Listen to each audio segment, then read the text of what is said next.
we actually have an expert on fascism. We have an expert on authoritarianism. We have historian Ruth Ben-Ghiat, the author of the fantastic Strongmen from Mussolini to the present. She knows the fascist playbook. She has been warning about Trump's fascist agenda for about a decade, and she joins us for the first time on America Unhinged. Thank you so much, Ruth, for joining us. I'm telling everyone to read your book. It's called Strongmen from Mussolini to the Present. First question. I was talking to Francesca about this. A few liberals told me, these are liberals now, Waj, don't concentrate on Trump calling himself king. This is just him distracting. He's just trolling you. He's trolling you from, the Medicaid cuts and everything else. Just move on. And I said, I think you could chew gum and walk at the same time. When you hear this, and you've been following Trump for 10 years, how much of a threat is this of him trying to be an authoritarian who will not leave after the 2028 election or before the 2028 election, setting up a type of constitutional crisis that we have never seen in our country before? It's a huge threat. And when he is talking about, being a dictator, we need to take that seriously. When he talks about being a king, because there's also this all the tech bros, broligarchs, they have a whole crazy theorist, Garvin, who believes in monarchy. Others of them believe that it's time for a Caesar. As long as it's somebody who's not a democratic leader who's subject to elections. What they don't want is someone who could be removed by the will of the people. So, and you were talking about Napoleon before, and I was like smiling, but like also crying, of course, backstage, because there's an outtake. I had to go look it up in my files. There was an outtake from Strongmen, meaning something that didn't make it in the book. A paragraph about all the guys who I wrote about having a fetish for Napoleon. Francisco Franco, Pinochet, Mussolini even wrote a play about Napoleon. And they all had this fetish for Napoleon, but none of them wanted to remember that the guy ended up on a tiny island, like exiled in the middle of the Atlantic. So they only remembered his glory. They didn't remember the way he ended up. Right. So Trump is like fitting the bill, even with those quote smaller things. They're very, revealing. I saw a tweet that said this last 30 days feels like you're awake during surgery. And I thought that was very apropos for us watching the dismantling of our democratic institutions and of the federal government. And I guess my question to you is, it's all being done kind of under the guise of democracy. Earlier we talked about Kash Patel saying this is democracy. You hear Elon Musk in his joint interview with Donald Trump on Fox News with Sean Hannity saying this is democracy, is getting rid of the bureaucracy, is getting rid of that. Now, it seems like this brand of authoritarianism still wants to parade around the word democracy, but do you feel like they're just like a few months away from shedding it all together? As we know, you said Curtis Yarvin is someone they worship, someone who doesn't believe in democracy at all. What do you make of still using that terminology? In part, that's just to kind of mislead people, because actually I'm teaching a seminar on coups right now, which is like makes for more stress, right? And a third of the book is about coups. So one of the main things people will say to justify their coup, besides getting rid of Marxists and saving the nation, is saving the freedoms. And even the fascists used to say that they were bringing real freedom. That and in communist China, they say that's a democracy. It's the People's Republic. Right. So and think about Viktor Orban, who is like, he calls his system an illiberal democracy. There is nothing democratic about Orban's Hungary anymore, but he still clings to that word to confuse people. So authoritarians are expert at confusing people, at using language. And then, the Orwellian stuff, like it's the opposite. So the Department of Government Efficiency is the Department of Corruption and Plunder. And that's how authoritarians always operate. They invert, they pervert meaning, and then they want to confuse people. And it works for a lot of people. They sit there when Musk is saying, yeah, it's real democracy to make things more efficient and cut the waste. And I saw something where Musk was going around, he was with Mr. Chainsaw, as I always call him, Yep. Javier Milei, and now he's got his own chainsaw. I mean, these are these things that appeal to people, though, like maybe simple-minded or fanatic people. Yeah. You mentioned Viktor Orban. I'm glad you did, the president of Hungary. And Steve Bannon, about a decade ago, Ruth, said that Orban was Trump before Trump. And Republicans and the right-wing people like Tucker Carlson have openly said that they want an Orban-esque figure in America, and they want the Hungary playbook to be adopted in America. A lot of people don't know this. Can you connect the dots? What's that playbook like, and how is MAGA, if you will, implementing that playbook in the first month? So there are things that Orban, the reason he's the darling of the GOP and is that he's perfected something called electoral autocracy. So, in the past, you had these one-party states, which you still have in North Korea and China, other places, where you didn't have elections. But today, if you think about, Turkey or even in Russia, they have elections. They keep elections going, but then they fix the system by domesticating the media, by purging the judiciary, which again is important because if there's an election dispute, the judiciary decides. So you're basically you perform a kind of purging of all of the bureaucracy so that the elections come out the way you need them to come out to stay in power. And the opposition just can't muster enough because you've muzzled the media, so the opposition's message doesn't even get there. This was true in the last prime minister election, that the opposition, very strong candidate, but his message didn't even reach people outside of the big cities because Orban has captured the media. So that's why they like him. He's also, Hungary is now rated the most corrupt country in the EU. So they like that because there's a lot of wheeling and dealing, and the families become like really, really rich. They love that. I do want to say one last thing, and Trump and MAGA and company are way more dangerous than Orban because Orban did not try and overthrow the government. I think that every day, I'd like to avoid getting sued by Elon Musk. I'd also like to get up every day and remind people about January 6th. Yeah. Because he tried to overthrow the government and he's very violent. And because of our gun culture, what happens in America is way more violent than what happens in Hungary. So they want to do the same like governance playbook, but what would develop here will be way worse, actually. I actually wanted to ask a question about violence because I think in the last 30 days, we have seen police protecting Doge employees from none other than elected officials elected by the people, like the outside of the Department of Education, outside of USAID, being denied access and entry into these places that serve the people. And I think there's a question of law enforcement, sort of physical, like who is going to enforce the laws, right? You have injunctions against what Donald Trump and Doge are doing. However, no one can actually enforce them. Ellie Mistal at The Nation was saying, injunctions all fine and good, but there's no actual like muscle surrounding that.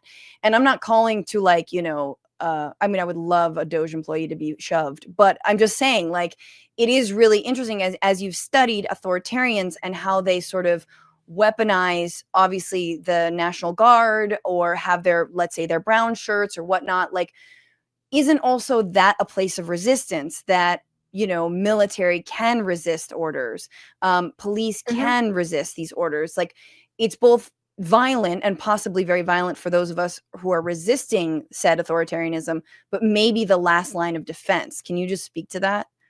Yeah, in places where you've had like when you know, in certain countries when communism was falling, and everything was very corrupt and people were fed up. It's sometimes where this, what they call security forces, right, in other countries, who broke ranks. Some remained loyal to the end. Others refused to fire on the people or refused to arrest the people. And that was a main symptom that things were falling apart. That's the other end. That's when you've had a horrible repressive dictatorship and it's falling apart. But when we're thinking about like people who write about the beginning of fascism, you want to study very carefully what the security forces are doing. I also have an eye always on the military, and here we have an unusual situation again, not only the guns, but all the militias. You know, we have way more militias than any country in peacetime. And those people, and that's why Hegseth is there, actually, because most important thing about Hegseth, there's many things, you know, to talk about with him and his character and his brutality, all of that.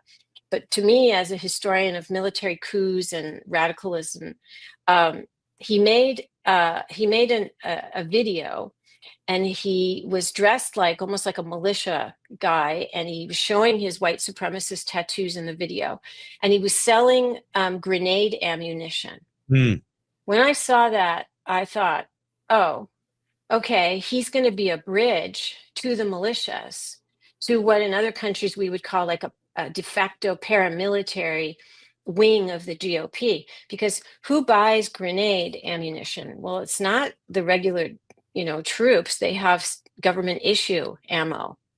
It's these other people, all the anti-government extremists. And again, it's not a handgun. He's selling grenade ammo. Who's using grenades? Like people who have giant arsenals.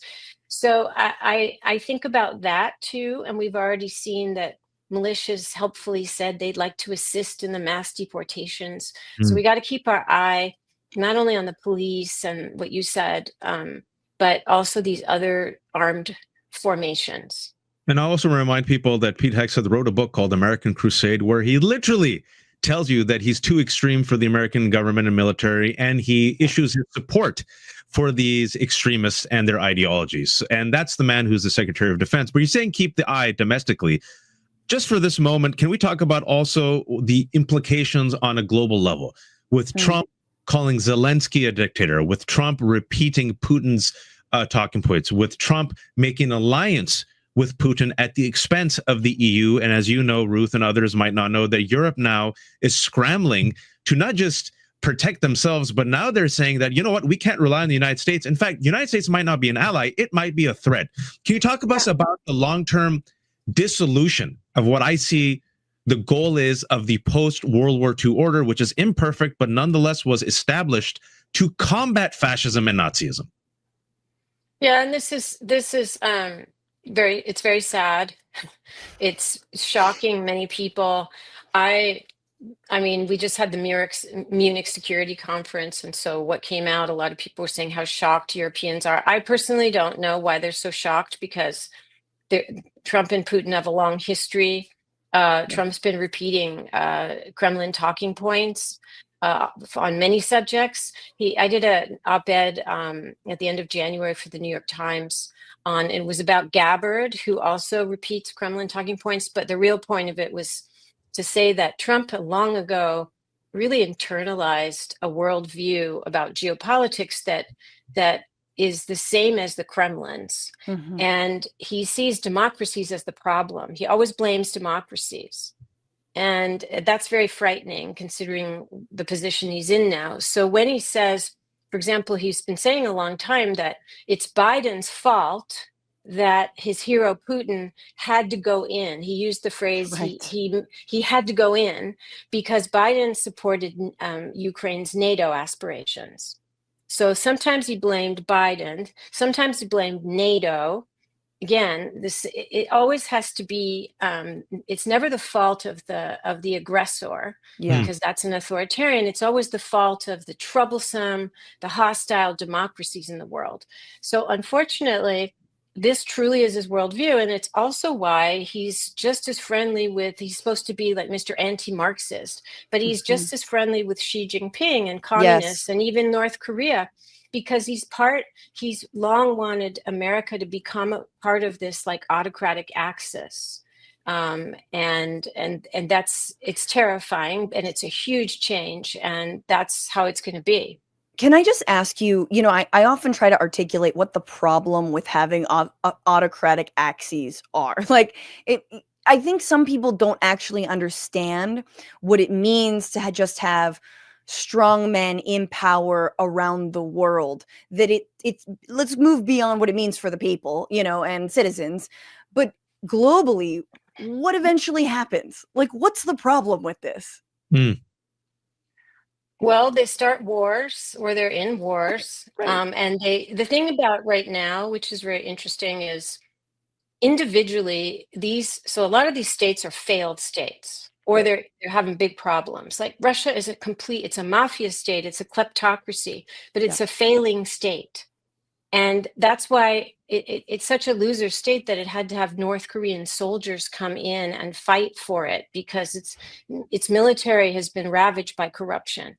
When you have a kleptocracy, Putin basically and his cronies take all the money out of the state institutions and put it into their offshore accounts. They just rob the country blind. And so everything is in a terrible shape.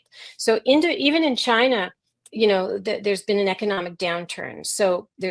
And you had all those lockdown protests. That was new for China. So they're allying together because they're weaker individually. So to say that, so actually Putin wants, Trump and the powerful America, military, et cetera, to help him. He needs the help. And so that's one thing. And so when you have autocrats allying, you have a far greater chance of international conflicts or existing conflicts getting worse. Yeah. Can I have one last quick question, Ruth, before you leave? I think Trump won't leave. What's your take on this? Will Trump leave after this term ends? He doesn't have any motivation to leave. And the whole thing, what we just saw at CPAC, et cetera, of he drops these trial balloons where he says, oh, maybe I shouldn't leave. There's no way he's just going to go off into the sunset. And so I agree with you. But I'm not really focused on what he's going to do in 4 years. I'm focused on what he's doing right now. I think, can I just really, really quickly ask you another question, which is about like resistance, because to this sort of open heart surgery while you're still awake situation, that is where we're at, and the fact that we are not quite at this kleptocracy, but we are certainly headed there very, very quickly. From your studies, let's look back in history. What works as a resistance, and what was the magic recipe? I mean, you can give it this answer in any way you want. I mean, the other thing is like looking at how democratic institutions were already weak and perhaps already ripe for the taking, or perhaps the opposition parties were willing to work with said autocrat.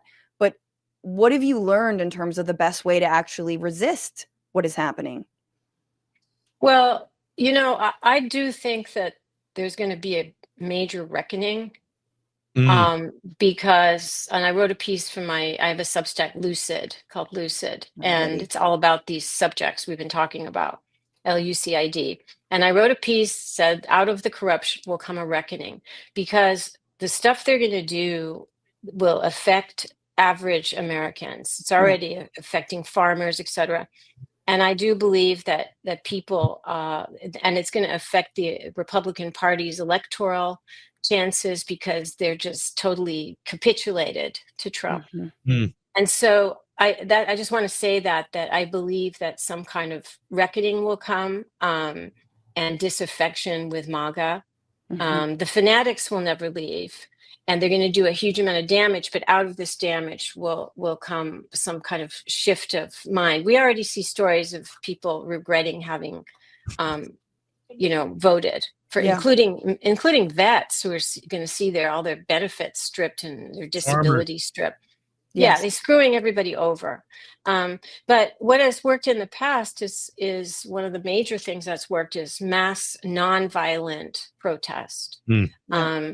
And that's why, and there's an uptick of that all over the world, even places where it's very difficult to protest, like as I mentioned, China, Iran, Yes. Belarus in 2020. We're in actually a whole renaissance all over the world of protest. And Yeah. we had the Women's March and we had Black Lives Matter. To over 20 million people participated in a Black Lives Matter event. Yep. So it's there. And this isn't maybe the time right now that people are ready, but I believe that will be part of what will come in the future. Did you like this video? Don't forget to subscribe to this YouTube channel and turn on notifications.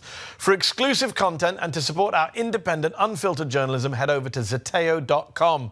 Your support matters.